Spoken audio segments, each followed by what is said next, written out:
This is a video for AQA Discrete Mathematics, Game Theory, Section 2.2, Formulating a Game as a Linear Programming Problem.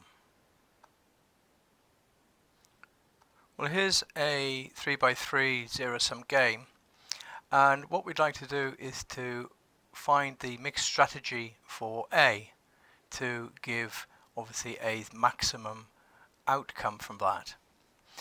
So we start off by assuming that A plays each of their strategies with probabilities P, Q and R. And obviously we have then that P plus Q plus R must be equal to 1, so that the sum of the probabilities is equal to 1. And what we want to do is to maximize the value of the game. So find values of P, Q and R which gives us the highest value of V for A.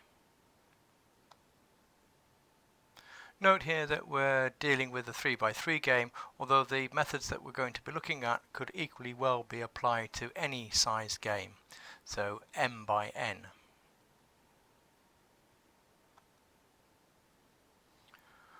Once we've got our linear programming set up, then we're going to be solving that using simplex method. Remember then that the simplex method requires us to be working in the positive part of the graph, and therefore we need to make sure that all of the values in the table are positive. So to do that, we can simply change this game by adding a number which makes all of the values positive. So we could add 5 to all of these numbers, and we end up with the following then: 1, 9, 6 in the top row, 8, 2, 7 and 6, 3 and 4. Now that changes the value of the game, but it won't change the optimal values of P, Q and R. So all we need to do is to work with this new table, but remember that when we find the value, that we would then have something which is 5 greater than the original game. So that if we find that the value here is equal to V, then the value to A of the original game would be equal to V minus 5. And that's what we need to maximize.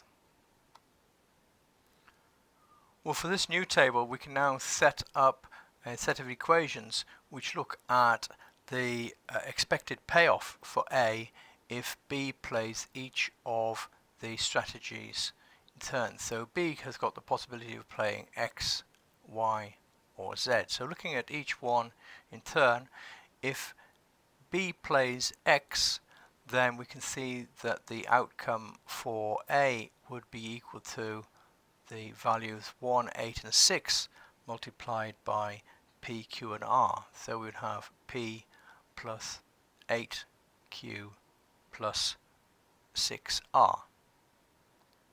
Similarly, if B plays Y, then we get 9P plus 2Q plus 3R. And finally, if B was to play Z, then we have 6P plus 7Q plus 4R. So each of those coming from looking at these coefficients in turn in the columns. Now, because the value V is the minimum that A is going to win, we can say that V must be less than or equal to each of these values that we found for the expected payoff in each of those different situations. The final thing that we need to consider then is the objective function. The objective function is simply to maximize the value of P, which was equal to V minus 5. In other words, we want to maximize the payoff to A. We've got the constraints. The constraints are the fact that each of those values that we had before, so it was P plus 8Q plus 6R, that must be greater than or equal to V, and also 9P plus 2q plus 3r must be greater than or equal to v, and 6p plus 7q plus 4r must be greater than or equal to v. So the value of the game is got to be less than the expected payoff from each of the columns for x, y and z. Other constraints are that the total probability p plus q plus r must be, we're going to say less than or equal to 1. So it is actually, we know that it's going to be equal to 1 ultimately, but we need an inequality, so we can say that p plus q plus r is less than or equal to 1. And then finding the maximum value of v will make sure that we have p, q and r summing to give 1, so that we will get the equality with our final result. We also have the usual non-negativity constraint, which says that p, q and r are all greater than or equal to 0. Now, to get it in a form that we can use a simplex method, we need to then rewrite these so that we have less than or equal to 0. In other words, rewriting them with v minus p minus 8q minus 6r for the first one, for example. The second one, v minus 9p minus 2q minus 3r, etc.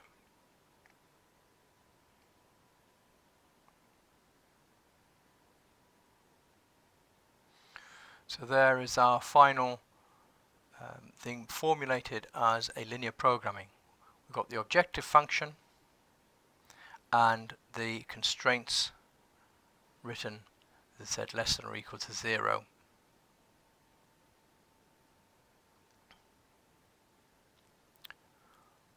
Well, that concludes this video on formulating the problem as a linear program. In the next one we'll look at solving it using simplex method.